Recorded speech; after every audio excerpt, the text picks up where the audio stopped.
Bismillahirrahmanirrahim. Saudariku sekalian yang saya muliakan,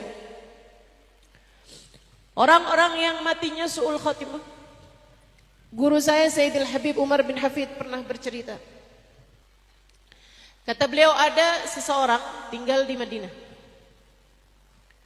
Dari sejak lahir sampai mati di Madinah. Hari-harinya di Masjid Nabawi. Sampai dengan dia tua, tinggalnya di Madinah. Kalau dia lagi ada di dalam kota, gak keluar kota, tiap waktu sholat, dia sholat di Masjid Nabawi. Subuh, duhur, asar, maghrib, isya. Subuh, duhur, asar, maghrib, isya. Gak telat. Gak telat. Dia senang ada di Masjid Nabawi, dia senang sholat berjamaah. Meninggal dunia di Masjid Nabawi. Maksudnya meninggal dunia di kota Madinah.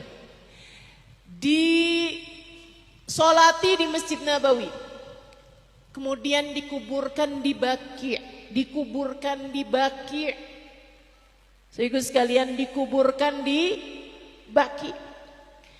Akan tetapi setiap kali jenazahnya dihadapkan ke arah kiblat, jenazahnya ngebalik, nggak mau ngadep arah kiblat. Dihadapin lagi ke arah kiblat, ngebalik lagi. Pelan-pelan dihadapin lagi ke arah kiblat, kebalik lagi. Ganjel. Diganjal pakai batu, ngebalik semua batu-batunya. Ganjel pakai kayu, ngebalik sama kayu-kayu. Diganjel pakai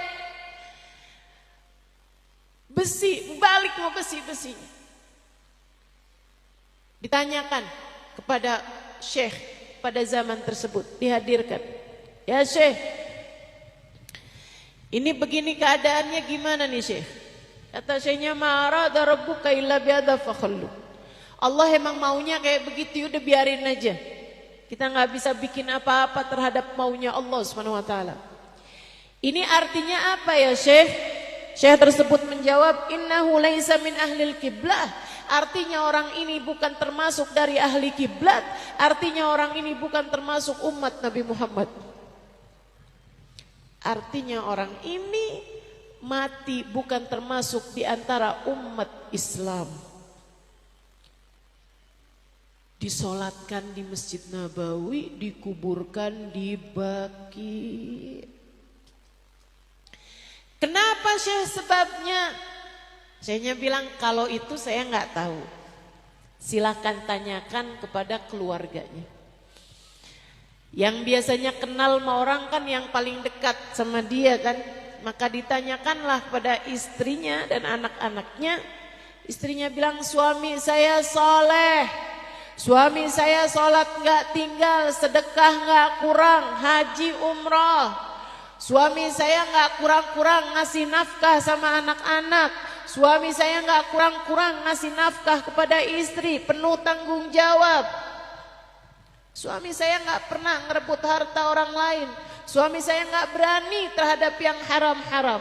Akan tetapi memang meskipun setiap hari sholat di Masjid Nabawi, tak pernah sekalipun dia datang berziarah ke makam Nabi Muhammad.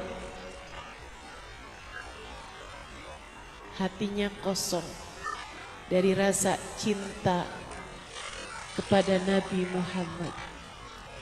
Dia lupa. Dia tak sadar bahwasanya Masjid Nabawi tidak akan menjadi Masjid Nabawi kalau tidak karena Nabi. Dia lupa bahwa Masjid Nabawi tak akan berlipat ganda fadilah solatnya kalau saja tidak karena baginda Nabi besar Muhammad. Hati yang kosong dari cinta kepada Nabi, Allah tak berkenan menerima semua ibadahnya. Hanya akan ditolak di sisi Allah Subhanahu wa ta'ala. Na'udzubillah min dzalik. Hati-hati sama rasa hati teman-teman. Terutama hati-hati sama kebencian terhadap orang soleh. Saya mau cerita, Bang dari tadi juga cerita ya. Di kampung kami di Indramayu, di kampung saya sama kampungnya Syarifah Abqariyah, Kak Yaya satu kampung kami, sama-sama di Indramayu, walaupun Kak Yaya lebih kota daripada saya. Ada makamnya Habib Muhammad bin Abdurrahman As-Segaf, kakek saya. Sebenarnya tepatnya kakeknya kakek saya. Ya, saya generasi kelima dari beliau. Habib Muhammad bin Abdurrahman As-Segaf, seorang ulama, seorang soleh, seorang wali min auliyaillah. Dikuburkan tidak jauh dari rumah kami, rumah orang tua saya.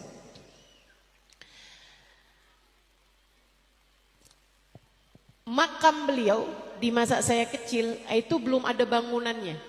Baru masih, seingat saya baru dipagerin aja. Yang ternyata yang magerin juga abah saya. Karena kalau ada kucing lewat di atas kuburnya, kucingnya mati.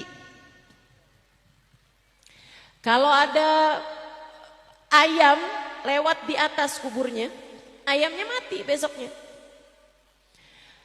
Akhirnya biar nyelamatin binatang-binatang nih biar gak pada mati gitu. Sama abah dikasih pagar. Kasih pagar. Ya cuman pagar gitu aja. Biar binatang gak lompatin atau gak lewat di atas kuburnya. Satu waktu masjid depan rumah, di masjid depan makam mau dilebarin. Dan kalau dilebarkan itu, kalau melebarnya ke kanan, itu jadi bentuknya gak bagus gitu. Akhirnya mereka pamitan kepada abah saya dan kepada paman saya, abangnya umi saya, untuk dilebarkan ke depan yang artinya dengan menggeser atau memindahkan makam. Jadi makam walinya mau dipindahin gitu. Makamnya Habib Muhammad bin Abdurrahman As-Segaf. Mereka pun rapat memanggil abah saya dan paman saya. Mereka bilang, kita izin nih makamnya ini mau dipindahkan ke pemakaman para habaib. Karena di situ makamnya tuh sendirian juga gitu. Jadi mereka bilang mau kita pindahin aja lah makamnya dan makam di sekelilingnya yang memang ada juga makam beberapa orang yang lain gitu. Tapi yang maksudnya makam yang didatengin, makam yang dianggap sebagai wali itu adalah makam beliau. Abah saya sebagaimana paman saya menjawab dengan jawaban yang sama. Kami enggak berani. Urusan mau wali ini bukan urusan kita, teman-teman. Wali ini kata Allah Subhanahu wa taala, wala tahsabanna alladziina qutilu fi sabilillahi amwata bal ahya'un 'inda rabbihim yurzaqun. Janganlah kalian sangka orang yang mati di jalan Allah, nah ini baru mati syahid aja udah mulia dan enggak mati di jalan Allah ini. Janganlah kalian sangka orang yang matinya di jalan Allah, para ulama, para syuhada itu mati. Mereka hidup di sisi Allah dan diberi rizki.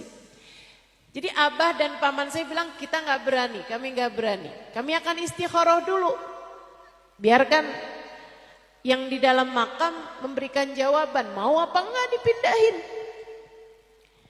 Ibu-ibu kalau nempatin satu rumah, kita rumahnya memang udah betah di situ, mau dipindahin kan nggak seenak-enak itu juga ya Bu.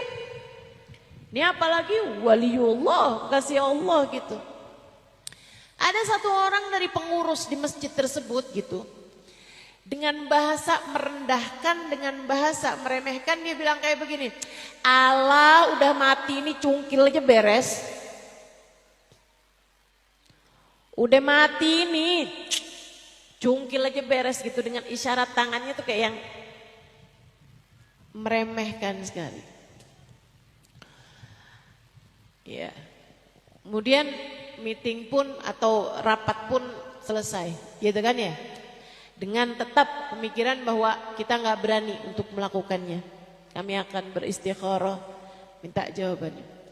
Dapat beberapa hari kemudian teman-teman, warga sekitar dihebohkan dengan keadaan si orang yang tadi ngomong kayak begitu ditemukan gantung diri di kamarnya, mati bunuh diri. Kita nggak tahu. Serem.